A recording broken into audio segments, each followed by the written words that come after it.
ಮನಸ್ಸಿನಲ್ಲಿ ತುಂಬಿಕೊಂಡಿದ್ದರು. ನೆತ್ತರದ ಮರದಲ್ಲಿ ಕಾಣುತ್ತಿರುವುದು 10 ಮರಗಳನ್ನು ಮುರಿಯೋದಕ್ಕೆ ಮತ್ತೆ ಪಟಕುತ್ತಾರೆ. ಹೆತ್ತವರಿಗೆ ಬೇಕಾಗಿರುವುದು ನಿತ್ಯ ನೀತಿ ಧರ್ಮ. ಆದರೆ ಅವರ ರಕ್ತ ಹಂಚಿಕೊಂಡು ಹುಟ್ಟಿರುವ ನನಗೆ ಬೇಕಾಗಿರುವುದು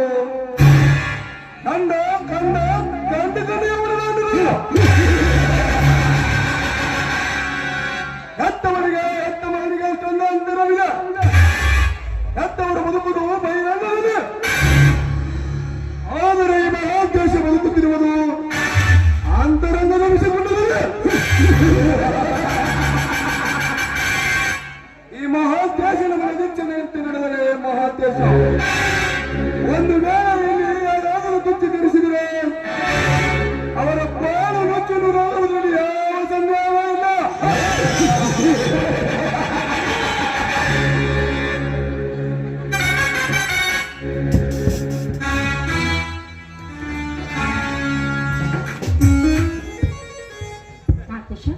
ಬೆಳಿಗ್ಗಿಂದ ಮನೆಯಲ್ಲಿ ಇಲ್ಲಪ್ಪ, ಎಲ್ಲಿ ಹೋಗಿದ್ದೆ?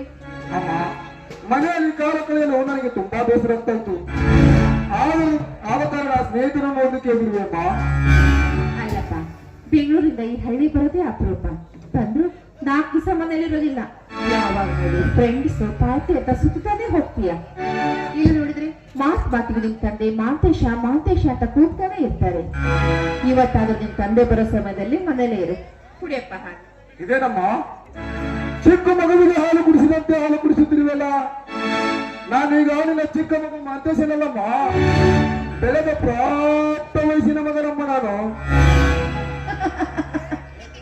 ಮಾಂತೇಶ, ನೀನು ಎಷ್ಟೇ ಬೆಳೆದು ದೊಡ್ಡ ಸ್ಥಾನದಲ್ಲಿದ್ರು ಕೂಡ ಹೆತ್ತವರ ಪಾಲಿಗೆ ನೀನು ಸಣ್ಣವನಪ್ಪ. ನೀನು ಚಿಕ್ಕವಿರುವಾಗ ಪ್ರತಿನಿತ್ಯ ಹಾಲು ಕುಡಿಸಿದ. ಯಾಕಂತ ನೀನು ಚಿಕ್ಕವಾಗಿ ಬೆಳಿಬೇಕು ಅಂತ.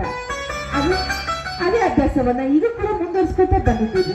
ಮೇಲಾಗಿ ಹೆತ್ತ ತಾಯಿ ಕೈಯಿಂದ ಹಾಲು ಕುಡಿಯೋದು ತಪ್ಪಲ್ವಲ್ಲ ಮಾತು. ಅಮ್ಮ, ಹೆತ್ತ ಗುರುವಿನ ಪ್ರೀತಿಯನ್ನು ಅರಿತುಕೊಂಡೇನಮ್ಮ. ಕೊಡಮ್ಮ ಹಾಲಿನಿ.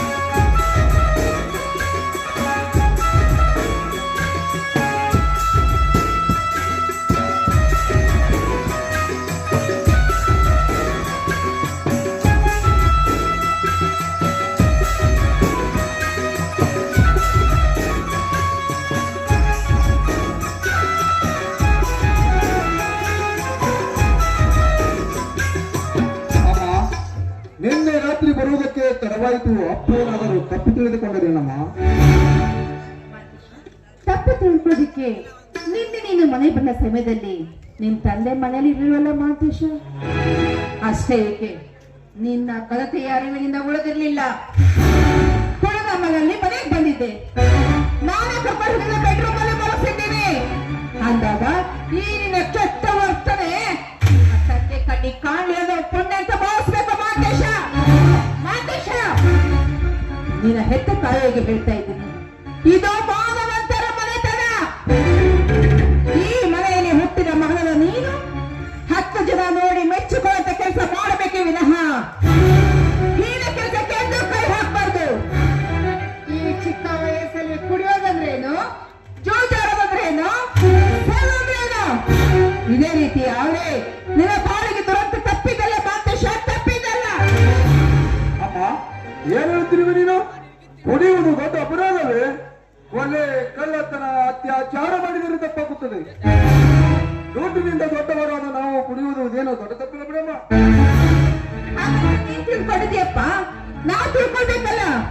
ಇದು ಮಾನವಂತರ ಮನೆತನ, ಸಂಪ್ರದಾಯಸ್ಥರ ಮನೆತನ. ಈ ಮನೆಯಲ್ಲಿ ಎಂದು ಯಾರು ಯಾವ ಕಾಲಕ್ಕೂ ತಪ್ಪು ಮಾಡಿಲ್ಲ. ತಪ್ಪು ಮಾಡಿದವರು ಯಾರೇ ಇದ್ರೆ ಅಂತವ್ರಿಗೆ ಶಿಕ್ಷೆ ತಪ್ಪಿದ್ದಲ್ಲ. ಅಂತ ನ್ಯಾಯವಂತರ ಮನೆ ಇದು. ಅಂತವರ ಮನೆಯಲ್ಲಿ ಹುಟ್ಟಿದ ಮಗನ ನೀನು ಅದೇ ದಾರಿಯಲ್ಲಿ ನಡಿಬೇಕು.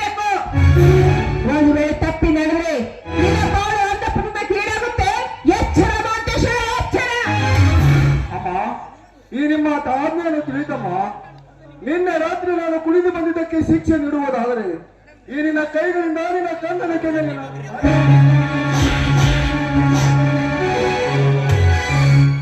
ಮಾತೇಶ, ಹೆತ್ತ ಮಗದ ಕೆನ್ನಿಗೆ ಹೊಡೆಯುವಷ್ಟು ಸಣ್ಣ ಗುಂಡು ಅಲ್ಲಪ್ಪ ಇದ್ದಿದೆ ತಾಯಿ. ನನಗೇನು 10 ಮಕ್ಕಳಿಲ್ಲ, ಇರುವುದು ನೀನೊಬ್ಬ ಮಗ. ಗಂಡಂದ್ರು ನೀನೇ, ಹೆಣ್ಣಂದ್ರು ನೀನೇ.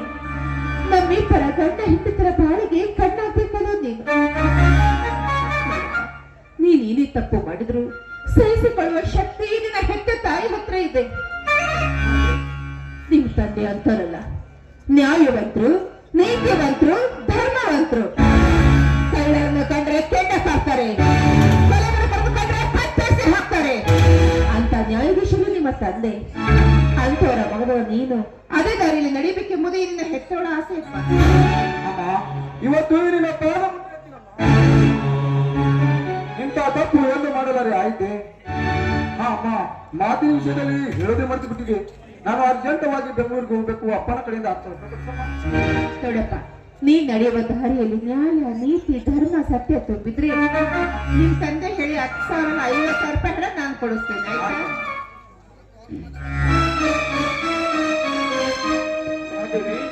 ತಾಯಿ ಮಗ ನಿಂತ್ಕೊಂಡು ಏನೇನೋ ವಿಚಾರ ಮಾಡ್ತಾ ಇದ್ರಲ್ಲ, ಏನ್ ಯೋಚನೆ ಮಾಡ್ತಾ ಇದ್ರಿ? ಮಾಂತೇಶ ಬೆಂಗಳೂರು ಹೋಗ್ತಾವಂತೆ, ಅದಕ್ಕೆ ಅವನ ಖರ್ಚಿಗೆ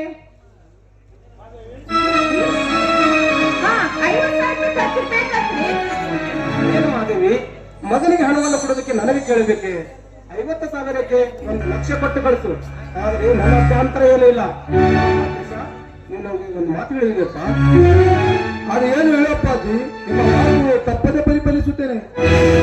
ನೋಡು ಮಾಂತೇಶ, ಈ ಮನೆಗೆ ನೀನು ಒಬ್ಬನೇ ಮಗ. ಈ ಮನೆಯ ಸ್ವಾಧೀನದಲ್ಲಿ ಬರುವ ಎಲ್ಲ ಆಸ್ತಿಗೂ ನೀನೇ ಸರ್ವಾಧಿಕಾರಿ. ನಮ್ಮ ವಯಸ್ಸು ಇಳಿಯುತ್ತಾ ಹೋಗುತ್ತದೆ, ನಿನ್ನ ಬುದ್ಧಿ ಬೆಳೆಯುತ್ತಾ ಹೋಗುತ್ತದೆ. ಬೆಳೆಯುವ ನಿನ್ನ ಬುದ್ಧಿಯಲ್ಲಿ ಸಂಸ್ಕೃತಿ, ಸಂಪ್ರದಾಯ ಬಹಳ ಪರಿಶುದ್ಧವಾಗಿರಬೇಕು. ಪರಿಶುದ್ಧವಾದ ನಿನ್ನ ಬದುಕನ್ನು ಕಂಡು 10 ಜನ ಮೆಚ್ಚುವಂತಿರಬೇಕು. ಚೊಕ್ಕ ಚಿನ್ನದ ಗೊಂಬೆಯಂತೆ ಕಾಣಬೇಕು ನಿನ್ನ ಕಾಣುವವರ ಕಣ್ಣಿಗೆ.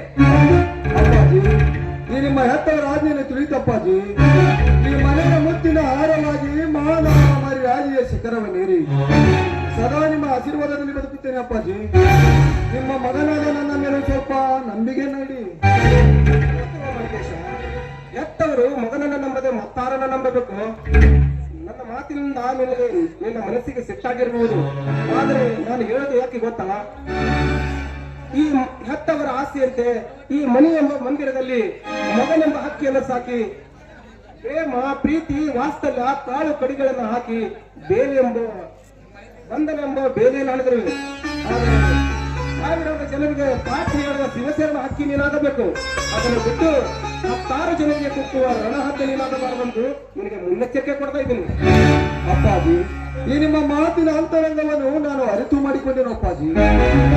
ನೀವು ತಿಳಿದುಕೊಂಡ ಹಾಗೆ ಈ ಹಕ್ಕಿ ಹಸಿ ಮಾಂಸ ತಿನ್ನುವ ರಣ ಹದ್ದು ಆಗಲಾರದಪ್ಪಾಜಿ. ಈ ಶಿವಶರಣರ ಮಠದಲ್ಲಿ ಬೆಳೆದು ಪರಿಪಟಿಸುವ ಅರಗಿಣಿ ನಾನಾಗುವೆ. ನೀವೇ ಕಾದು ನೋಡಿ ಹಕ್ಕಿ ಕುಕ್ಕುವುದೋ ಹೆತ್ತವರ ಕರಳಿಗೆ ಕೀರ್ತಿ ತರುವುದು ಅಂತ.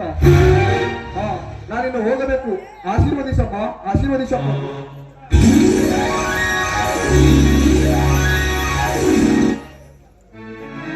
ಓಹೋ, ರುದ್ರ ಬಂದೇ ಬಿಟ್ಟ. ಚೆನ್ನಾಗಿ ಯಾರಿಲ್ಲ ಅಪ್ಪಾರ, ಚೆನ್ನಾಗಿದ್ರಿ ನಿಮ್ ಪುಣ್ಯನ. ಇಲ್ಲ ರುದ್ರ, ನನಗೆ ಅರ್ಜೆಂಟ್ ಕೆಲಸವಿದೆ. ಮತ್ತೆ ನಾನು ಸಮಯ ಸಿಕ್ಕಾಗ ಬರುತ್ತೇನೆ. ಒಳಗಡೆ ಮಾನ್ಕೇಸ್ ಸುಟ್ಕೇಸ್ ಇದೆ, ಆ ಸುಟ್ಕೇಸ್ ನಲ್ಲಿ 1,00,000 ಹಣ ವೆಚ್ಚ ಕಳಿಸು. ಆಯ್ತಪ್ಪ. ಮಾಂತೇಶ, ವಿದ್ಯಾಭ್ಯಾಸ ಕಡೆ ಲಕ್ಷ್ಯ ಕೊಡು. ಪ್ರತಿನಿತ್ಯ 10 ಗಂಟೆಗೆ ತಪ್ಪದೆ ಹಾಲು ಕುಡಿಬೇಕು. ಇತ್ತಿತ್ತಲಾಗಿ ಮೊಬೈಲ್ದಲ್ಲಿ ಜಾಸ್ತಿ ಇರ್ತಾ ಇದೆಯಾ, ನೀನ್ ತಂದೆ ಹೇಳ್ಬೇಕಾಗತ್ತೆ. 2 ಗಂಟೆ 3 ಗಂಟೆ ವಿಡಿಯೋ ಕಾಲ್ನಲ್ಲಿ ಇರ್ತಾ ಇದೆಯಾ, ಹೇಳ್ಬೇಕಾಗತ್ತೆ. ಹುಷಾರಾಗಿದೆ.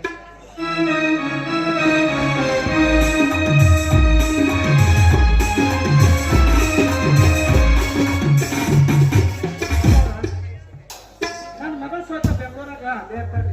ಈ ವರ್ಷ BA ಮುಗಿಸೋದ್ರಿ. ಅಪ್ಪಾರ, ನೀವು ಸ್ವಲ್ಪ ನನ್ನ ಮಗಳಿಗೆ ಗಟ್ಟಿಯಾಗಿ ನಾವು ಎಲ್ಲ ಚೆನ್ನಾಗಿ ರುದ್ರ, ಬೆಂಗಳೂರಿನಲ್ಲಿ ಯಾವ ಕಾಲೇಜು ಎಲ್ಲಿದ್ದರಂತ ಹುಡುಕಬೇಕು? ನಿನ್ನ ಮಗಳ ವಿಳಾಸ ಏನಾದರೂ ಇದೆಯಾ ನಿಮ್ಮ ಹತ್ರ?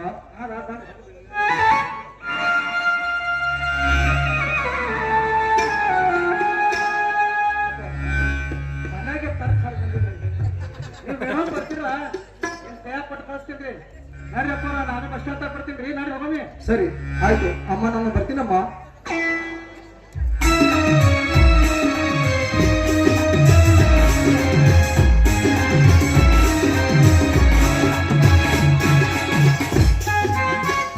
ಮಹಾದೇವಿ ನಡೆ ಮಹಾದೇವಿ, ಹೊಟ್ಟೆ ತುಂಬಾ ಹಸಿತಾ ಇದೆ. ಊಟ ಮಾಡಿಸು.